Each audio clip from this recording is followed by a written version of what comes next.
பதில் சொல்லு. யார் பதில்? எதுங்க? இந்த சிலை காணா போன யார் பதில் சொல்லு? காணாம போனோம் அப்படிங்கிறதாமா சரி. எப்படி சரி? சரிங்க சார், அதுக்கு நீங்க இப்படி சொல்றதுக்கு ஒரு மாசத்துக்கு முன்னாடியே இந்த இது கொடுத்து ஒட்டிட்டு போயிருந்துருக்கலாமே. எல்லாத்துக்கும் தெரியல. நீங்க சொல்றது பாத்தீங்கன்னா திருட்டு போயிரு அதுக்காக பாதுகாப்புன்னு சொல்றீங்க. அப்ப எல்லா கோயில் சிலையும் கொண்டு பாதுகாப்பு கொடுக்க முடியாது. எதுக்கு அறநிலைத்துறை எதுக்குங்க பாதுகாப்பு கொடுக்க முடியாது? எதுக்காக அறநிலைத்துறைங்க? அப்ப இல்லைன்னா அறநிலைத்துறை வெளியே இருக்கு, பப்ளிக் பாதுகாப்பு நீங்க சார் எஸ் ஒரு பப்ளிக்காக எல்லாமே. நீங்க பப்ளிக்கோட காசுல சம்பளம் வாங்குறீங்க. நீங்க பாதுகாப்பு கொடுக்க முடியாது, எதுக்கு விட்டு காவல்துறை பாத்துக்காங்க.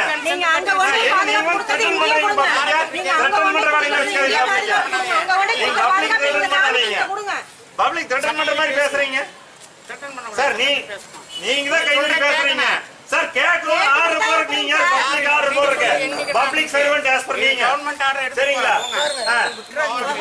நம்ம வரி பணத்துல தான் இவங்களுக்கு 28,000 கோடி சம்பளம் போகுது இவங்களுக்கு அறநிலையத்துறைக்கு. அதை தெரிஞ்சுக்கோங்க. அப்புறம் ஏன் நீங்க 28,000 கோடி நம்ம வரி பணம் இல்ல, கோவிலுடைய சொத்து.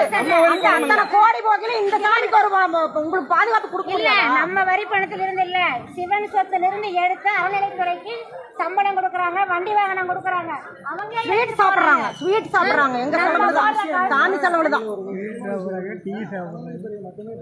இனோவா கார் வாங்கி கொடுத்துருக்காங்க. சரி, அவர் எது பேசுறாரு? லோக்கல் பர்மிஷன் இருந்தாங்கன்னா அவங்க எதிர்பார்க்க சொல்லுங்க. அவங்க கணக்கு இல்லைங்க, மத்தவங்க யாரும் இது அதிக வீட்டு சாமி கிடையாதுங்க. அவங்க லோக்கல்ல இது அத்தனை இந்துக்களுடைய உரிமை. இது அவங்க வீட்டு குலதெய்வம் கிடையாது. வாங்குற சம்பளம் சிவன் சொத்துல வாங்குறீங்க. அதுக்கு நாள் பிரயோஜனம் இருங்க. நம்ம குழந்தை குட்டிங்க நல்லா இருக்கணும்னா அதுக்கு ஒரு நல்லா இருக்கணும். 24ஆம் தேதி ஒவ்வொருத்தரையும் நிக்க வச்சு எத்தனை பணம் வருதுன்னு சொல்லி கணக்கு காண போறாங்க.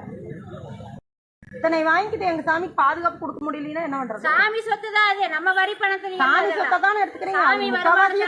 ஒரு காவாசி பாதுகாப்பு கொடுங்களேன். அப்படி இல்ல ஏனுங்க, பேசாம இருந்து இந்த நிலைமைக்கு வந்திருக்கிறோம். என்னங்க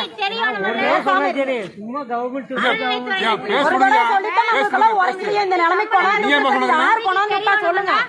ஐயா போற பக்கமெல்லாம் கத்தி கத்தி கத்தி கத்தி பேசுறாரு. 16 மணி பச்சை தண்ணி கூட இல்லாத வந்து நம்ம சாமி காப்பாத்தோன்னு இங்க நிக்கிறோம். யாரும் வீட்டுக்கு எடுத்துட்டு போலாம், கொள்ளை அடிக்கலாம்னு நீங்க வரல.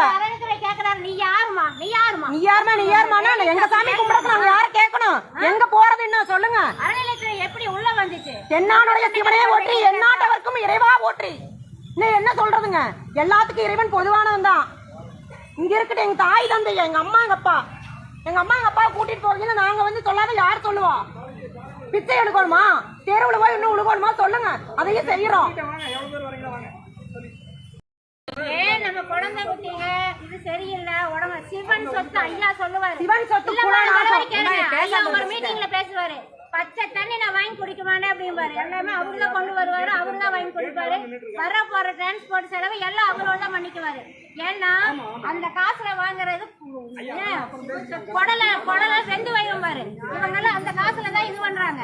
இப்படி வந்து எடுத்துட்டு போறாங்க. கொஞ்சம் இருந்தா போதும், ஓர பக்கமா உறுத்துனா போதும். நினைச்சு பாருங்க, நாளைக்கு 3ஆம் தலைக்கட்டு 4ஆம் தலைக்கட்டு தான் நம்ம அடுத்த நிமிஷம் நிரந்தரம் இல்லைங்க. யாரும் எதையும் கொண்டு போறது கிடையாது. ஒவ்வொரு மீட்டிங்லயும் பேசுறாங்க. நல்லது பண்ணலாம், இல்லைன்னா ஒரு உபத்திரம் பண்ணாமையாவது இருந்துக்கலாம்.